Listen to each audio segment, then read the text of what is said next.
Hey everybody, Stephen here from The Truth About Dyslexia. On today's episode, I am very lucky to have Darren Clark back on the podcast, who we've just worked out, I haven't spoken to properly, probably 3 or 4 years. But we were talking about how amazing social media is, and it feels like we're chatting all the time because we're seeing each other's work. And welcome back to the podcast, Darren. Thank you, Stephen. It's been an absolute pleasure. And my goodness, when you say it's 4 years, time does fly. But I think you're absolutely right.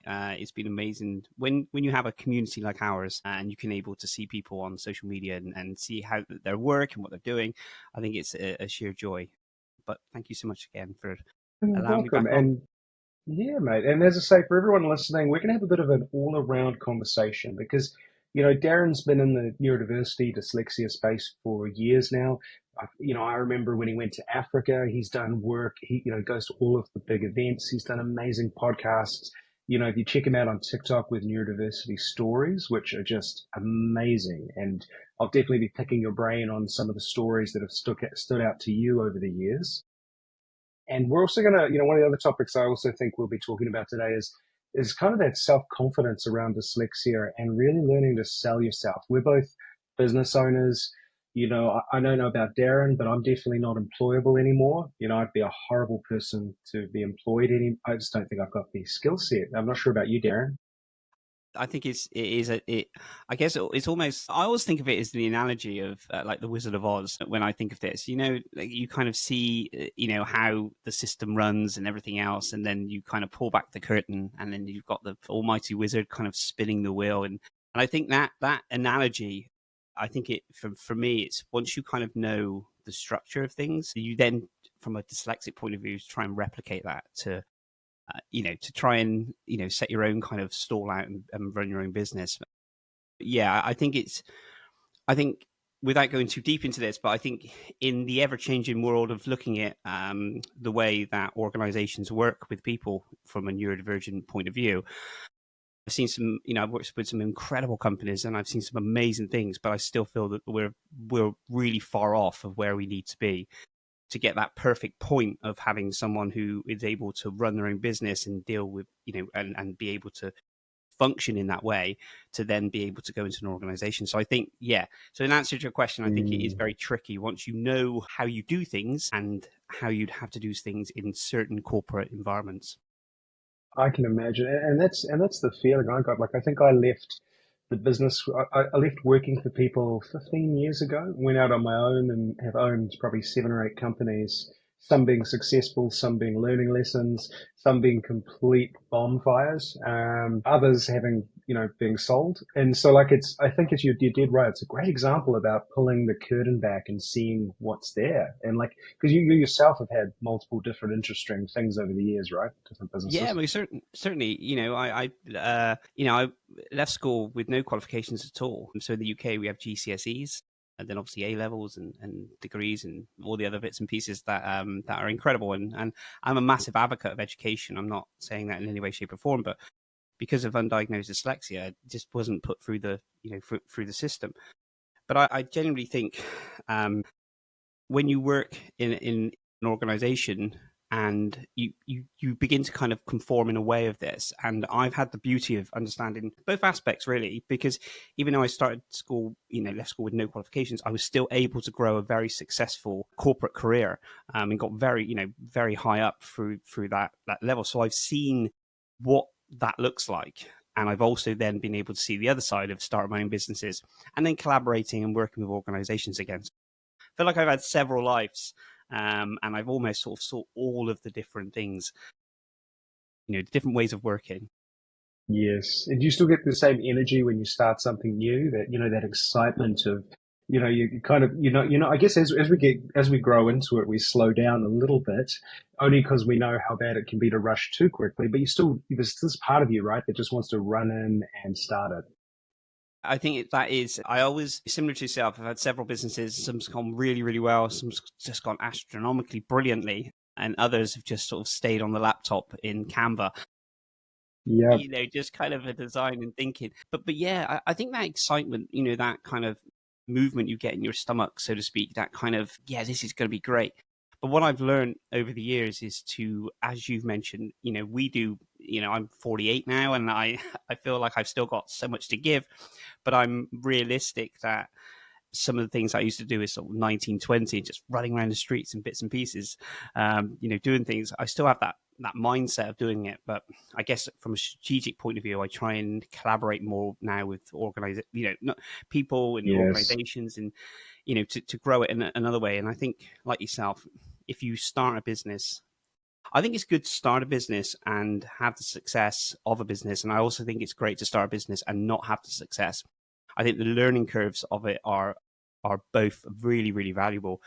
I think, there's this era now where, you can kind of just sort of get instant fame, and, you can grow a TikTok account, a faceless TikTok account, or other bits and pieces, and earn, some really great money, throughout all of these different things. But I think what I've seen, the incredible work that you've done as well, is what I've learned over the years is that slow, sustainable growth within a business, and how to deal with people and how to deal with these things. And I think that's been, really, really valuable to not Yes. just expect that it's going to work. You have to work for it. And you've got to be, and I think probably and this, I feel the podcast is going to go down this alleyway. So people listening, we're probably going to go into business, and because it's such an interesting topic. And I see, they say 42% of all entrepreneurs are dyslexic, because we can kind of see what's coming.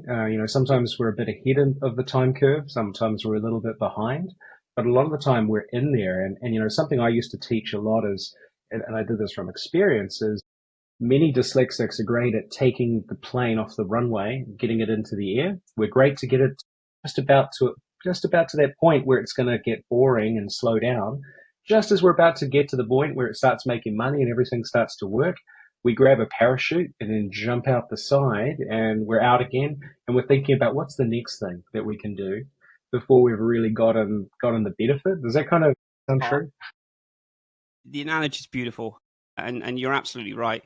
I think, and I think that's why I've learned yeah, to collaborate with people and have, surround myself with incredible people, because I know now my skill sets, and I know what I can bring to the table, and also what excites me.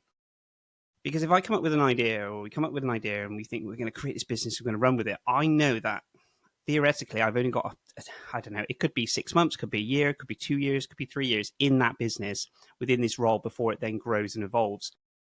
And I think that's when the structure comes in, and you have to really think about how can what do you want from this business? How is it going to grow, and what skills do you need within this side of it? Because we have a thing of trying to think, well, we can do everything ourselves. And I remember when we started our very first business, which really grew very successful, which was a cleaning company, where I'd left a very high paid, 6-figure salary, to literally go knocking on doors and asking if I can clean for customers, going from. That's the dyslexic way, Darren. That's the dyslexic way. It was, and I was, people, I remember leaving my corporate job, and people were saying, Darren's leaving, you're going to go and clean for your nan, aren't you? It was all like little comments like this, and it was a bit of a joke. But in my head, I had an empire. In my head, I knew I had the business plan. I knew exactly what I was going to do, and I knew how I was going to do it. The only thing I didn't know was to clean. But I learned that on my very first day when I got my first client. And I remember, I'll tell you a really quick story on this. I'd left a very high profile job. I'd set up a cleaning business, literally just on the basis of creating a website, getting some insurance, and a t-shirt with a giant mop on it. And I literally got a couple of thousand leaflets, and I just went posting leaflets after leaflets, putting all job adverts in. This was before the boom of social media, putting job adverts in, knocking on doors, talking to people. Got my very first client, turned up, and obviously I was picturing that I was this big organization already. And the way that I would get the clean, because I went in sort of suited and booted into this to try and sign someone up for for the clean. And then they said to me, oh, we're looking for a cleaner. They'll come in once or twice a week. And I was like, brilliant. And they said, do you have anyone? I said, well, and this is the dyslexic mind. I said, well, we're new in the area. So what I'll do is, we're looking to recruit. We hadn't had one member of staff at this point. I said, what we're doing is I will do the clean for you. And they were a little bit like, what? A little bit shocked. I said, so I'll start, I'll do the clean, and then we'll bring someone in. And that's what I did for, for hours and hours and hours, like 15, 20 customers, I think, just clean, clean, clean. And I always remember the very first time I turned up, and I was there, and it was a 2 hour clean, and I was in there for 4.5 hours. The customer had obviously been at work. And I came out of there and I thought, I've got my website, I've got my insurance, I've got my t-shirt with a giant mop on it. I just can't clean. And then now this is the thing. This is what makes the difference between earning your craft and understanding this. And what I did is I went home that day and I timed myself for 2 hours. And I did this daily until I could understand how. So I timed myself how long it would take to clean a bathroom, a kitchen, hoovering, polish, not only how to clean, how to make it look, proper, really kind of a lovely clean. And once I got that 2 hours mapped out, I knew then that when I went back in the following week and any other customers coming up, I was able to nail those cleans. And I think that was the difference between giving up and thinking, actually, I'm all in now. I'm gonna do this. That's brilliant. And it all comes down to those little systems, right? Those little systems, someone said it to me, it's kind of like spinning different plates. Is once you get one plate right, as long as you can finish the plate, it can be the harder thing. You've got a bit of ADHD in there, but trying to get one plate going at a time, and it all builds on top of each other. Yeah. That's a great story, Darren, by the way. And one to follow that up that made me laugh this week is at the beginning of the year, me and a neighbor were sitting down. We were having a beer before I gave up drinking. So I've been sober 8 months now, which has been pretty fun. But I was drinking in December, and we were sitting there going, do you know what I've always wanted in my office? I've always wanted one of those secret bookcase doors where you pull the book and the door opens. And I was like, every child wants that. Every dyslexic probably wants that. And I was like, no one in New Zealand sells them. Like next to no, there was a couple of people who fondled them, but there was no products out there. So being a web designer by trade, I was like, mate, you're a cabinet maker.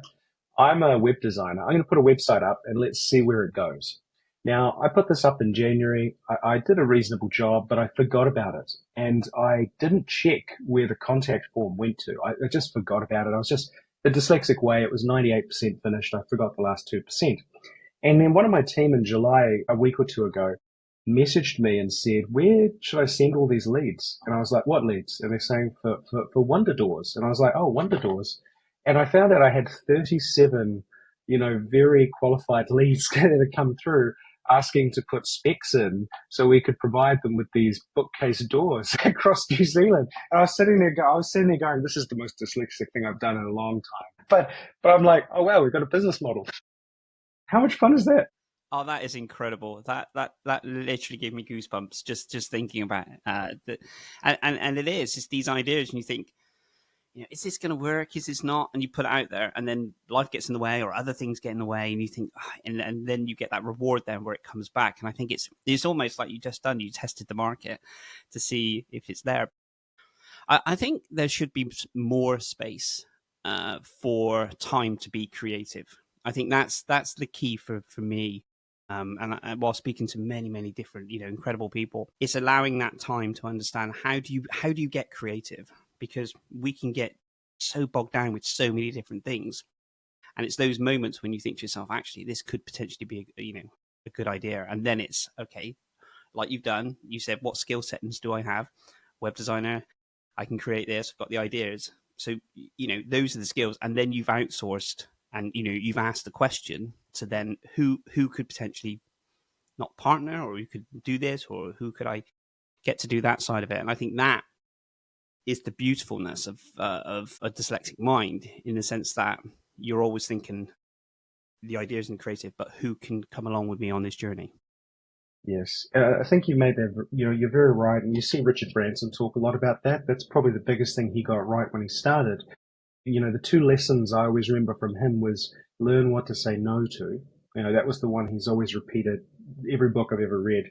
And the second was how good he got early at bringing other people along for the ride and realizing that he couldn't do it all. And if anything, he had real self-confidence issues. He had this great belief about having fun and enjoying the journey, but he never, he was never greedy in the respect of, like, he didn't become rich because he was greedy like a lot of people. He became rich because he he would bring two people that were great at the things he was terrible at along on the journey. And I personally, if I'm honest, I've struggled with that over the years. I thought I was good at it, but I've been pretty terrible. I always like to think I had to do it myself, or it was a bad thing. I wasn't good enough if I didn't do it all myself. And it's taken me until I'd say the last 5, 6 years to really get my head around that. And then the minute that happens, you start to see success. Like, do you kind of see that? Absolutely. I think sometimes it's a confidence thing when you think I want to bring someone on, and then you then have to manage that person's or manage that person's expectation, I guess. And I think that kind of maps out to have an idea of what you would want that person to do and what their skills and their values to align. And we mentioned about corporate environments as well. If you're bringing someone into your organization, if you're partnering someone or going into a business partnership, whatever that looks like, I think it's just being open and having that conversation and from the off and saying, look, this is what you can get from me, and I will excel and I will be brilliant at these things. These are the things I struggle with. How can you complement these things? How can we work together to get this? And I think that's the expectation. Over the years, I've spoken to so many different people about so many different projects, and it wasn't necessarily the project was bad and the person was bad in that way. It just didn't align. And I think in the early years, it's probably down to confidence of thinking, how do I? If you say you start a business and you say you want some staff, you want some people to work with yourself, you then go back into running your own business. You have to be, marketing, you have to be admin, you have to be accounts, you have to be sales, you have to be all of these different things. And I guess you feel that you have to be these things to the person that you're bringing into the organization as well. And I think, especially if you're looking to start a business, the early days of working with someone, I think having that open and honest conversation. And I think vision as well, because vision plays a massive part. Why would you want to work with me? Why would you want to work with our organization? And I know they ask these in the corporate side of it, but a lot of the time we're governed by money. So when you join an organization, and I do see a shift changing, and I have seen it in the past 5, 6 years, really, with organizations when you actually have people wanting to work for an organization because of the values align with them. But before, especially in our generation, when you're, especially mine, when you're going to work for an organization, it was, these are our rules. This is what we do. You clock in, you clock out, you do this. And there was no real values or anything else. So someone was purely only going there for the financial return.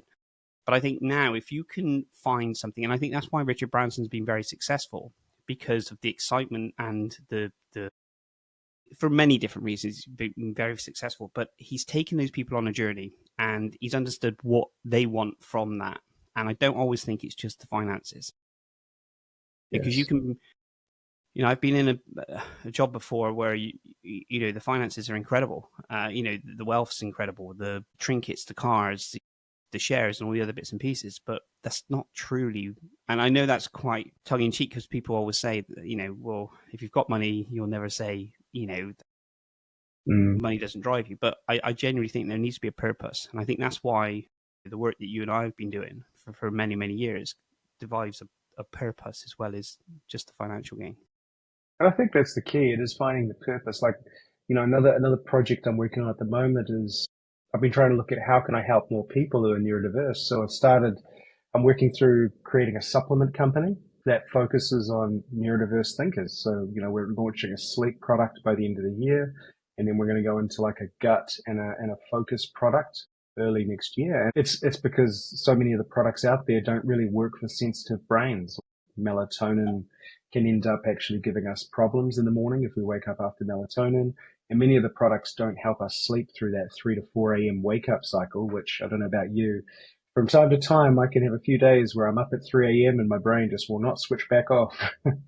um, The supplement thing is incredible, and I have seen this, and I am eagerly watching the journey on your side.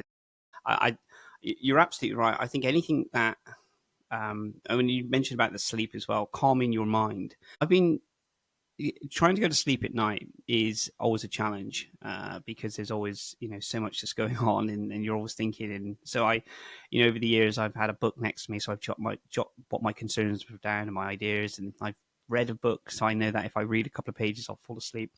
But the one thing that stuck with me, and I don't know what your sleep patterns of trying to get sleep, or anyone else who's listening to this, but I've actually for the past 10 years, I have my iPad literally next to me on the bedside table, and I put on a space program by Brian Cox, called The Universe, and I think it's like 4 episodes. And I'll put my AirPod into one ear and lie and go and sleep, and I'll put it on, and it would literally sort of transcend me to kind of Wow. and really nice and calm.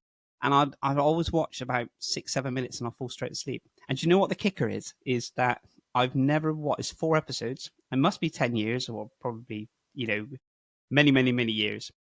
I've never watched all of the episodes all the way through. My mother-in-law has a similar thing with a sleep meditation, and she'd listened to the same thing for 10 years, and then she gave it to my wife to listen to. And Holly managed to listen to the whole thing and not go to sleep. And she went to her mother. She goes, "Oh, it's really interesting when the person gets to the boat." And she's like, "What boat?" She'd never gotten that far through it, so she had no idea there was even a boat in the conversation. Oh, that's priceless. But and again, I think, this is a real good adage for anybody getting into business is everyone's going to have a slightly different path and journey, and there's no right or wrong, but it is about finding your path, and how you get to, whether it's how you get to sleep, what you choose to do a business on. But probably it's probably two lessons I probably just come to mind. One is always 3x the time frame that you think anything will take. So if you say, tomorrow I'm going to start this amazing business, I'm going to be a multi-million dollar business in 12 months. Before you even start, make that goal 3 years, because honestly, the dyslexic mind has not got a great marriage with time. And time, especially when you're young, does not play, we don't play very nicely with it. And the other piece as well is another time lesson is slow down. So if you do find that business partner you think is amazing, it doesn't mean that they are or they're not, but don't be scared to protect yourself and to think, if this works out in 3 years, what would it look like? If it doesn't work out in 3 years, what will it look like? And I've definitely learned things like shareholder agreements, all the stuff that you do early on. It's really hard if you've never had that experience in the future, but if you can work them out and use AI tools to help you, those are fantastic now. You can get all this stuff done with AI pretty much. Just make sure you don't rush off too fast, because that's where I've seen dyslexics go wrong, is they either get taken advantage of or they make a mistake they can't come back from. So do get advice. Does that kind of make sense, Darren? Have you seen that yourself? Absolutely. I love the analogy when you say, you kind of, you add that time to it and be kind to yourself, and set out your boundaries and your parameters around what it is that, you want from this. Because otherwise, if you go into business and, my business partner, my wife, I had, the best scenario ever, to be honest. And, we grew several businesses together, and it was, incredibly hard work. But I think if you go into business with someone, it is trying to understand what it is that you want, and still sticking to your values. That is a key thing for me whenever I start a business, or I'm working a business, or even I start collaborating and working with organizations or people within organizations. The values have to align, because if you go into it and you think actually they're just going to offer you a paycheck for this, and then it becomes 6 months in, you start losing your identity of what it is that you want to do. That becomes really awkward, because then you're potentially then tied into something that you're not doing. Sponsorship is a very big thing. You've probably been inundated with people wanting to throw money and say you want to sponsor certain projects or certain things that you're doing within this side of it. And initially, it's very flattering, because you think to yourself, "Oh my goodness, this is really great. Someone's offering me a load of money, and I've got to do this and this." And I'm all for this, working with organizations and sponsorship and stuff, but it has to align. Because the other thing as well is say you create a podcast. Okay, this for instance, say we create a podcast, and they say, "Well, the organization says I want to sponsor that podcast, and we want to do 6 shows or 6 months worth of podcasts." And then they start then saying, "Well, we want certain guests on there, and we want you to talk about this, and we want you to plug this, and we want you to do this." The lure is cash. Okay, and maybe the credibility, because suddenly now you're working, your an organization's brand is slapped all over your podcast, and you think, this is amazing. A month in, you will then start questioning. The other thing I think to myself is who are you doing this for, and the people that your community you're doing this for. So who are listening, and how do you protect them? Because and I've seen this many times over the years, and especially people, we've been doing this for quite some time with the podcasting, and you must have seen so many podcasts come and so many podcasts go, and I think don't underestimate the brand that you're creating, from a personal brand and from the brands of the companies that you're doing. That is just as powerful as your big, huge corporate organizations as well. And I think that's the key. Every single day you're showing up and you're building your own brand. Whether you like it or not, you are building your own personal brand, because once you show up, people know you for X and what you believe in and what your values are. And that's why they align with you, and that's why they work with you. So I think it's just, as you mentioned about the business side of it, slow down. Who is it that you want to work with, and that? But you're not always going to get it right. Okay, you're not going to always get it right, but having those systems in place, having those agreements, having those conversations, you're definitely in a much better start. And you're spot on there. You're so spot on. And I think the personal brand is key. And also, as Darren said, like you get to, I don't know about you, there are definitely people that have huge financial goals, and that's what drives them. And good for them if that's what they really care about. But what I see a lot in the dyslexic space is like you say, is people borrow their goals from other people, and they start chasing things they don't really want. And it can be a very dangerous path. Like I know for myself, is once you get to a certain financial status, and it doesn't have to be crazy amounts of money, once you're happy, you really can't buy happiness with money. Like it just doesn't happen. There is definitely a point what you want to get to, which is secure. Once you're safe and secure and you can do the bits you want to do, then you really lean on, you go back to mission and vision, and what do you actually want to do? Like I get more, and this sounds corny, I know, but I get more value out of somebody reaching out and saying that they heard a podcast. I had one today. Michelle, if you're listening, I think it was Michelle, mentioned how much she loved a podcast I did on dyslexia and ADHD, and how it was a really good one. And thank you so much for doing the podcast. That message meant more than anything. Like that makes me go, wow, I'm not just speaking into the void. That uplifted me hugely. And I get those regularly, and that's the gold, right? And I'm sure you get the same as when somebody hears something that gives them the aha moment. You're like, doesn't that feel good, Darren? Like that's the driver, right? I think it most certainly is. I think it's twofold in a way, that once you start building your own brand and you're recognized within your sector, within this side of it.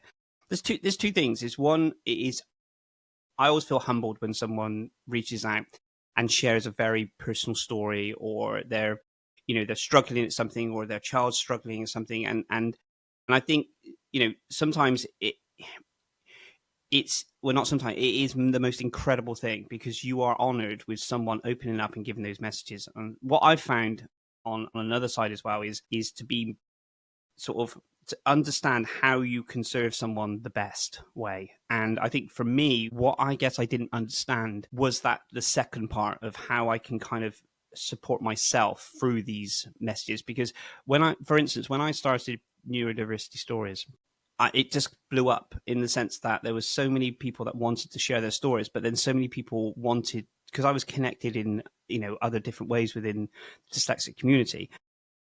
I received over about 3 years, like over 27,500 messages. And these were daily. They were coming in emails, they were coming in through Twitter, they're all messages, Instagram, LinkedIn, Facebook, through the website, comments on the things. And that for me, and I think that's when I was thinking, I'm just one person, and I was incredibly flattered. And then I was thinking to myself, my goodness, how do I serve all these people? I just can't respond to that sheer number of people. And I think it made me stop Neurodiversity Stories just for a while and pause. And I think that was a really tough thing to do, because that was at the moment, I guess, where it could, I mean, it's done incredibly well, but I've stood in the way of my Neurodiversity Stories, if I'm honest, purely in the sense that, because I just wanted to kind of understand how I can continue serving people and how I can continue growing it. in a way that I feel is right. And I think taking that step back and not just letting it go off to some sort of corporate status and just suddenly do this. So the amount of work that has gone on in the background, sort of mentally around this, is immense over the years. But what people see on the outside is someone just having a chat and sharing their story. And I think that's the thing about business and your community and how you naturally grow something. So I have sent messages back to thousands of people. I'll lie there and I'll just send the messages, and then I'll burn out, and then I think, oh, I can't, because once it's not just a message, it's a conversation. So you'll reply to someone, Yes. they'll reply back. So you're then double, tripling, quadrupling the amount of messages that you have. So I think it's trying to understand how being kind to yourself, to say, like, if I can't get back to you, and I was putting posts out on LinkedIn at the time. I was saying, I'm struggling, basically, that I can't get back to everyone. And I know this upsets people, because if someone's opened up and they've told a message to you, and told them about their story, it's personal. And if you don't respond, And dyslexics are quite long stories, right? It's never 3 words. no, it's Not not. to be rude, it's everything. Absolutely, they pour their heart out and they start telling you these stories, and each and every one, I'm humbled and honored to have them. But that's the thing. So my plan really is to kind of tackle that in the nicest possible way, to be able to serve and deliver. But as you mentioned before, it does drive you, and you almost become protective of that brand and that person's story, and you own it like it's your own. And you think, I just want to do the best, and that's not just for one. That's for that's not just for all of them. That's for when you've got all of those stories, and you're thinking, how do I? You put so much energy into one story and so much emotion, and you say, okay, I want to do the very best for that one story. And then you've got 27,000 other ones or other messages. Do you see what I mean? It can come overwhelming. So, And so that, yeah, I that's think, my take. but I think that toll, like, just jump in there. That I think for anybody listening, what Darren's saying is across every business, whatever industry you're in, that toll on a dyslexic thinker is huge. Like, you might on the outside, I may be sitting here smiling, but I may have rebuilt the business 12 times in my head. I may have beaten myself up for not getting back to people quick enough. I may have made a mistake that no one else noticed, but I saw every bit of it. And I just, even though I know I shouldn't beat myself up for it, there's something inside of me going, you could have done better. And every dyslexic goes through this. Our brains run faster. Our visual cortex, whatever you want to call it, is a beast. And like, just a shout out to you, Darren, like, respect that you slowed down, because, that this is the thing, what I say with dyslexics is it's kind of like having a V8 engine in our head, but having skateboard wheels. It's like it's always going, and if you can't get the brakes to work with that skateboard, you're gonna bring pain to you, your followers, everybody. It's scary, right? Absolutely. And just listening to yourself, and I don't know if it's with yourself as well. I can always see patterns, and I'm very intuitive of how someone with dyslexia, especially in our community, and whether they're struggling or not. I'm very sort of empathetic with this side of it, and I can kind of, marketing has been something that I've done. Like you said, just absolutely love marketing, and I can always see when someone is putting stuff out because it's mission led, and then financially led, and then from a desperation side of it. And what I'm trying to articulate here is that whenever I see someone that I know within the community putting certain things out, I can almost see, whether it's the way that my brain works or not, I can almost see if they're at what point they are at within their business. And that is the point when I reach out and I just literally send a little message, hey, how you doing? Just checking in. And then they then respond back with, thanks so much, mate. I really appreciate that. And I got goosebumps just literally just talking about that, because I think to myself, everyone struggles within business, and we do have this, especially with social media, we put this front out, and we think to ourselves, everything's all great within this side of it. But there are inherently some struggles that happen, not just, from the business point of view, life and everything else like this. And I think I don't know if I can't really turn this off now, and I can kind of see it when someone's, and sometimes I can be wrong, don't get me wrong, and it's never, intrusive when I do this, but I genuinely get a sense and a feeling now when I see someone putting something out on socials, or they're just chatting, or they're even I watched a podcast the other week, and I was looking, and the person was talking, but inside what they were saying, that inside what they weren't saying, they were saying, if that makes sense. And I just felt to myself like I just need to reach out and just say, hey, how you doing? And I think that's the way our brains work, is that we're just continuously in overdrive, and then we get into a situation where we have to continuously perform, and we also have to show up for the people that are following our podcast or like our content, or want a response, and these things. And I think that self-care is so important, because it's a marathon, not a race, and you also need to look after yourself. So if you want to serve 10 people, that's incredible. Serving one person is amazing. But if you want to continue serving more and more and more people, then you need to be able to look after yourself to be able to do these things. So whatever Mate, well-being side of it helps. well said. And I think like it's also having the right vision. Like I've always had this dream of, it seems small, but give more than I take. And like I think if every human on earth gave more than they took, we would have a perfect society, right? There'd be more than anybody could handle. And so, making sure you set goals that are reasonable on yourself, because as you said, like the work you've done has been great. And I think, but it's like if we keep struggling to feel like we've not done enough, we're never enough, we're not doing enough, it's painful, man. And like I'm the same as you. Like I pushed Truth About Dyslexia hard for three and a half years. I don't think I made very little money off of it. It was always a gift to the world. I got so much love for it, and I still do. And I got to a point where I had to have a year of just, I basically was playing replays. I did a few podcasts here and there, but I was just burnt out. I was just like, I don't know where I want to take this. I had business partners at the time, and they were lovely people, but they wanted to go in a corporate direction.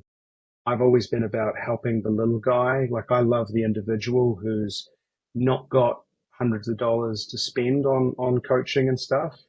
I've started the Right Brain Reset for that. It's like $7 a month, because I just want people in a community to actually care about each other, because there's too many of these little guys that just don't know what to do next. And it's taken me a long time to work out what I want to do around this, and to kind of get that energy back, and to kind of come back and do podcasts like this, where I want this podcast to be super valuable for the listeners.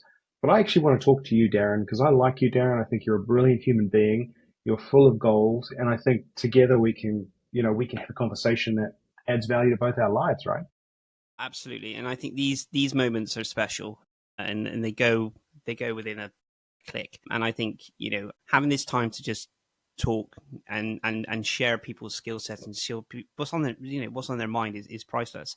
I want to go back to when you mentioned about goal setting and things, and I think it is incredible. And I guess from my point of view, what I've done over the years, if I've had lots of goals, and I still have lots of goals of what I want to do, and realistic about this, but goals and momentum are two things that really, really work well. So goals, momentum, and excitement. And obviously you have to be realistic within these side of it. So when I just quickly go back to when I was diagnosed with dyslexia at the age of 36, I wanted to understand. So how I got into this industry, this sector, was not, I'm not a professor, I'm not a scientist, I'm not a teacher, not doctorate or anything else within this side of it. It's purely lived experience. And it came from being diagnosed at 36. But when it comes, the goal purely was to understand myself. Like, and when I went through the dyslexia side, when I was started business, left a corporate career and started my own business on this side of it. And I wanted to understand how dyslexia was for me and against me. But I didn't just want to know how it affected me. I wanted to understand how it affected everyone. And that was my goal. That was the thing that kept me up at night. I was thinking to myself, I don't know anything about this. Before the age of 36, I didn't even know the word existed. So I wanted to understand. And then once I understood a little bit about me, and I'm still, I'm 48 now, and I'm still trying to understand it more, okay? But I wanted to understand how it helped the person down the road. And then I wanted to understand how it helped the person in the next town. And then I wanted to understand how it affected the person, in the next country. And then I wanted to understand how it affected people. Do you see what I mean? So I wanted to understand how dyslexia affected people, good and bad, on a global space. So that's what I did. And when we talk about goals, for 4 years, I set out a plan that I wanted to travel to many different countries. I wanted to be a part of all the different associations. So I've become an ambassador for the British Dyslexic Association, the global partner for the IDA, so the International Dyslexic Association, Kenya, Malawi, America, all of these different things. And I wanted to understand how it affected people. And also I was, really intrigued about business. So I love business. So I was like, how does it help you? Does it help you grow your business?